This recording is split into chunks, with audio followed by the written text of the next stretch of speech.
और आज हम जिस टॉपिक पे डिस्कस करने वाले हैं, इंडिया की एक बहुत बड़ी डील साइन हो चुकी है। और आपको पता होगा कि $100 बिलियन की डील है। इंडिया की एक कंपनी जो है वो डील आप एयरबस को लेट से 500 और बोइंग को जहाज़ों के ऑर्डर दे रहे हैं, जो कि ऑब्वियसली मैं देख रहा था तकरीबन $100 बिलियन का खाता, मतलब दिस इज नॉट। यार मैं इस बात पे हैरान हूँ। $100 बिलियन और सिर्फ एक कंपनी और एक देश, और वो है $100 बिलियन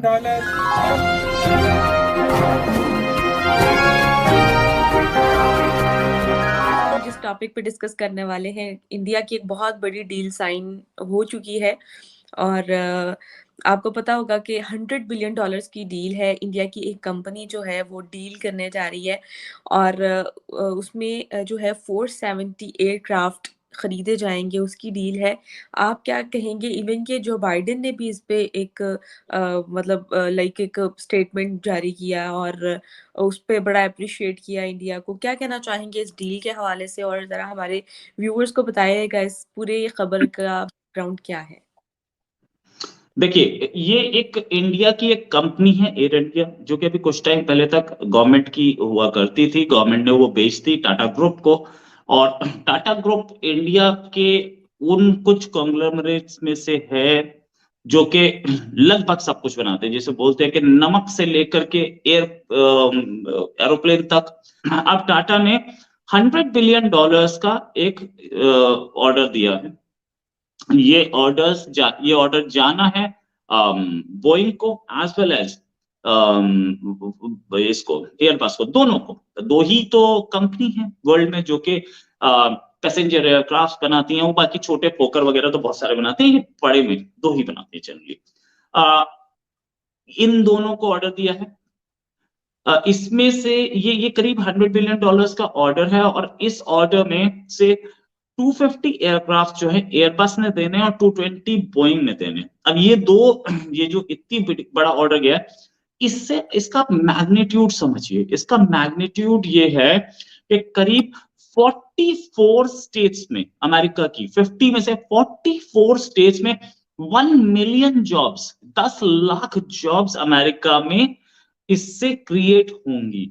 और ये एक लॉन्ग टर्म ऑर्डर है, ऐसा नहीं है कि एक ही सिंगल स्ट्रोक में गया है। ये रिकरिंग ऑर्डर्स होंगे। क्योंकि इंडिया की सिचुएशन क्या है? इंडिया की सिचुएशन ये है कि हमारे पास आज से 8 साल पहले, मोदी गवर्नमेंट आने से पहले 70 के आसपास एयरपोर्ट्स होते थे। आज हमारे पास उससे डबल से ज्यादा है। हमारे एयरफोर्स डबल से ज्यादा है। और हमारे हमारे जो सिविल एविएशन मिनिस्टर हैं ज्योतिरादित्य सिंधिया, उन्होंने बोला है कि अगले 3-4 साल में ये 200 से ऊपर चले जाएंगे। एयरबस को लेट से 500 और बोइंग को जहाज़ों के ऑर्डर दे रहे हैं, जो कि ऑब्वियसली मैं देख रहा था तकरीबन $100 बिलियन का खाता, मतलब this is not something small. ये जो सोवियत इरा की जो फ्लीट है, एयरफोर्स है, आप समझते हैं उसको भी बदलने के लिए प्लान्स मौजूद हैं? या कि क्योंकि इंडियन एयरफोर्स चौथी बड़ी एयरफोर्स है दुनिया की, लेकिन वो थर्ड। उस पे जो आता ये है कि वो उसकी क्रेडिबिलिटी नहीं है। जहाज गिर गुर जाते हैं, जिनको आई थिंक फ्लाइंग कॉफिन्स कहते हैं, इस तरह करके। सो ये उसको बदला जा रहा है, उस पे क्या काम हुआ? वो भी इस उस वाले से भी ये है, क्योंकि सुना मिलिट्री है ये एयर शो, लेकिन मिलिट्री डोमिनेट करेगी। देखिए जी, मतलब ये आपने अच्छा सवाल पूछा। पहले मैं आपको बताऊं, जो WDMMA रेटिंग देता है, जो वर्ल्ड की मोस्ट ऑथेंटिक रेटिंग एजेंसी है, अभी उसकी रेटिंग आई थी 2022 के एंड में। हमने बात भी की थी शायद आपसे या किसी और पे, पाकिस्तान मीडिया पे ही। हमारी रेटिंग नंबर 3 है वर्ल्ड में। We are rated higher than Chinese force, because China में J8 और J12 सारा भरा पड़ा है। माइनस दैट सुखोई है, थोड़ा वो जैगुआर है, जो जो अगले साल उनको रिटायर करना है। और थोड़ा सा मिराज बड़ा पड़ा। Mine is all full of J8 and J12, जो MiG-21 की पायरेटेड कॉपी है। तो अब मैं उस पे आता हूँ। हमारे यहाँ जो अभी फ्लीट है, और अभी हम करीब 125 नए जहाज जो ले रहे हैं, फोर्थ जनरेशन या फिफ्थ जनरेशन के, I am not very sure on that.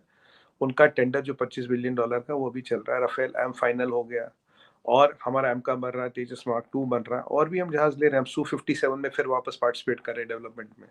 So fifth generation में we are again participating in Su-57। We have the options, हमारे पास पैसा, हम जहाज हम ले सकते हैं। वी नो हमें कितने स्क्वाड्रन चाहिए, और उसका अरेंजमेंट हो रहा है। कुछ बाहर से आएंगे, कुछ मेड इन इंडिया बनेंगे, कुछ इंडिया में। जो एम का होगा, एम का will be state of art, 4th to 5th generation fighter होगा वो एम का। तो ये चीजें सब यहाँ पे बन रही है। तो एक मिलिट्री का अपग्रेडेशन चाहिए, बस हम पहले भी बात कर चुके हैं sir. Constant present continuous thing, ये तब तक होगा जब तक हमारा फायर पावर इतना होगी that itself the stature of the fire power should be the deterrent. किसी पे यूज करने की जरूरत ना पड़े, स्टैचर इतना बड़ा वो डेटरेंट हो। और ये सब चीजें एक इंडिया कितने देश चला रहा है वाकई एक इंडिया कितने देशों का पेट पाल रहा है। चला रहा है। फ्रांस का मतलब वो सारा कुछ ना, अमेरिका को, ब्रिटेन, मतलब यार मैं इस बात पे हैरान हूँ। $100 बिलियन और सिर्फ एक कंपनी और एक देश, और वो है $100 इंडिया। बिलियन एक कंपनी मतलब खरीद रही है। टाटा यार कितना पैसा है तुम्हारे पास? यार मुझे नहीं टाटा समझ। क्या कर रहा है, और सबसे बड़ी बात अपने देश का सोच रहा है। हाँ, सबसे अपने बड़ी लोगों बात के जो लिए है, सस्ते अपने लोगों के लिए सोच रहा है सब कुछ। डिप्लोमेटिक रिलेशन भारत के अच्छे हो जाएंगे। अभी तो और स्ट्रांग हो जाएंगे, क्योंकि यूरोप जो है ना वो यूरोप में बहुत इस ज्यादा टाइम- लालची है। इस टाइम यूरोप में पार्टी चल रही होगी। हाँ। वो लोग सारे लीडर बैठ के नशे में धोते होंगे और और बोलेंगे कह रहे होंगे आज टाटा यूरोप में जिंदाबाद, इंडिया जिंदाबाद, इंडिया टाटा जिंदाबाद। जिंदाबाद। सही बात है, बोल रहे होंगे यार। वो वाकई नशे में धोते होंगे और बोल रहे होंगे कि क्या कर दिया तुमने। क्या कर दिया वाकई में। $100 बिलियन बहुत बड़े। 160 देश बनते हैं जिनके $50 बिलियन भी नहीं है। तो वो एक टाटा, मैं कहता हूँ सबका रोजगार चला रहे हैं। 160 देशों के बराबर जो है ना, मैं कहता हूँ उसने ऑर्डर दे दिया। खाली एक अभी दूसरा मिलेगा तो वो सिर्फ 68 देश हैं जिनकी सोच भी बाकी सारों की नहीं है। मजा आया यार गाइस, आपका क्या कहना है? टाटा अपने आप में एक कंट्री है, सच में टाटा है, अपने आप में बना अगर एक सकता है, country सही हो ना, बात है। टाटा अपने आप में कंट्री हो ना, country हो ना तो हाँ। उसकी जीडीपी टॉप 20 या टॉप 30 में है।